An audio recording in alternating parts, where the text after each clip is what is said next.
Setelah kurang lebih 7 tahun beredar di pasaran tanpa adanya perubahan signifikan, akhirnya Kawasaki Motor Indonesia merilis W175 versi injeksi yang dilabeli sebagai W175L pada event Jakarta Fair 2024. Peluncuran W175 injeksi ini tentunya menjadi kabar yang mengembirakan, mengingat W175 versi karbu bisa dibilang mempunyai beberapa kekurangan, terutama dari segi fitur yang diusungnya. W175 versi injeksi sendiri merupakan lonjakan besar dari W175 karbu.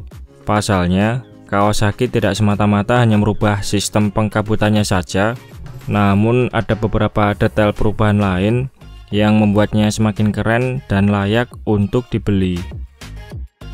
Sebelumnya W175 injeksi ini sudah beredar di pasaran India sejak tahun 2022 silam.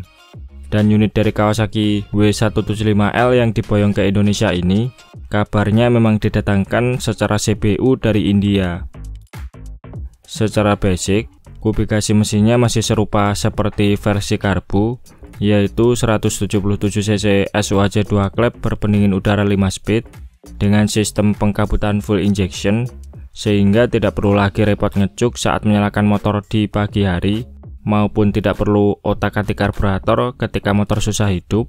Dan tentunya konsumsi BBM W175 injeksi juga lebih irit, yang mana menurut beberapa website otomotif India, konsumsi rata-rata W175 injeksi mampu mencapai 40-45 km per 1 liter bahan bakar, alias lebih irit dari W175 karbu yang konsumsi rata-ratanya mencapai 29-36 km per 1 liter bahan bakar.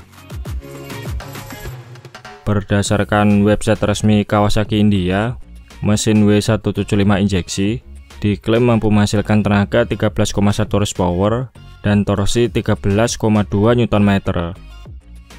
Kalau dilihat dari output tenaganya, W175 injeksi memang tidak mengalami kenaikan signifikan dibandingkan versi karbu. Namun yang tak kalah menarik dari mesin baru ini adalah pada bagian head silindernya terdapat sebuah saluran selang mirip seperti air induction system yang berfungsi menyalurkan tambahan udara segar pada gas buang, serta terdapat layaran knalpot menggelembung berisi katalis converter, sehingga dengan adanya teknologi tersebut memungkinkan emisi gas buang yang dihasilkan W175 injeksi bisa lebih ramah lingkungan. Tak sampai di situ saja, motor ini juga mendapatkan penyegaran dari sisi tampilan dan revisi pada beberapa fiturnya. Meski sekilas tampilannya tidak berbeda jauh dengan W175 karbu, W175 versi injeksi ini hadir dengan lampu sen bulat berdimensi besar yang membuat aura klasiknya semakin terasa. Kemudian pada bagian panel speedometer yang sebelumnya sangat sederhana karena belum dilengkapi dengan indikator bensin, kini diperbarui dengan speedometer baru perpaduan analog digital yang menampilkan bermacam informasi lengkap mulai dari indikator bensin, trip meter, trip A, trip B, penunjuk waktu, dan lain-lain.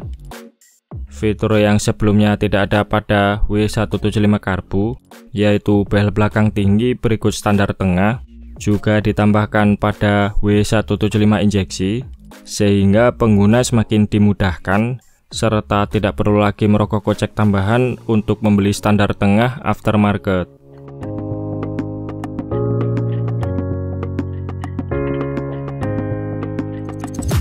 Karena awalnya motor ini ditujukan untuk pasaran India dengan postur pengendara yang rata-rata lebih besar, W175 injeksi dibuat mempunyai dimensi yang cukup berbeda dari Kawasaki W175 versi karbu.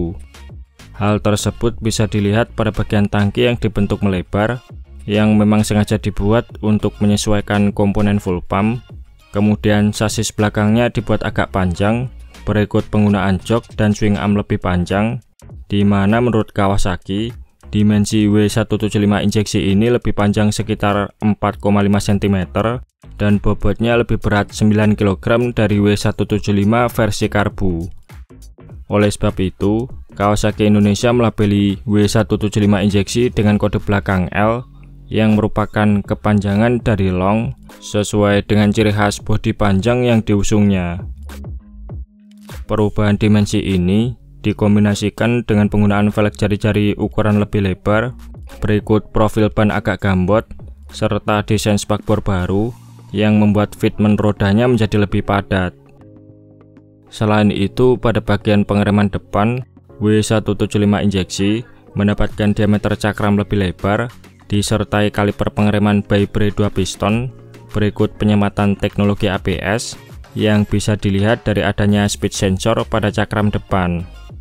Namun, sistem ABS-nya ini hanya berlaku untuk roda depan saja, mengingat perangkat pengereman belakangnya masih menggunakan tipe tromol. Menariknya, meski W175 injeksi telah mendapatkan banyak perubahan, Kawasaki membanderol motor ini dengan harga 35,9 jutaan, alias hanya selisih 800 ribuan lebih mahal dari harga W175 versi karbu.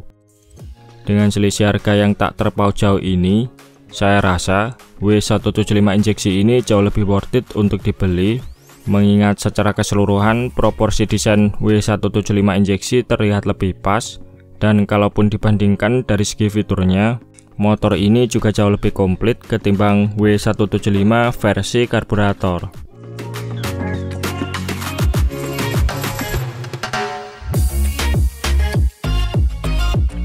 Nah, kira-kira bagaimana pendapat teman-teman mengenai W175L alias W175 versi injeksi ini? Oke, mungkin itu saja sedikit pembahasan kita di video kali ini.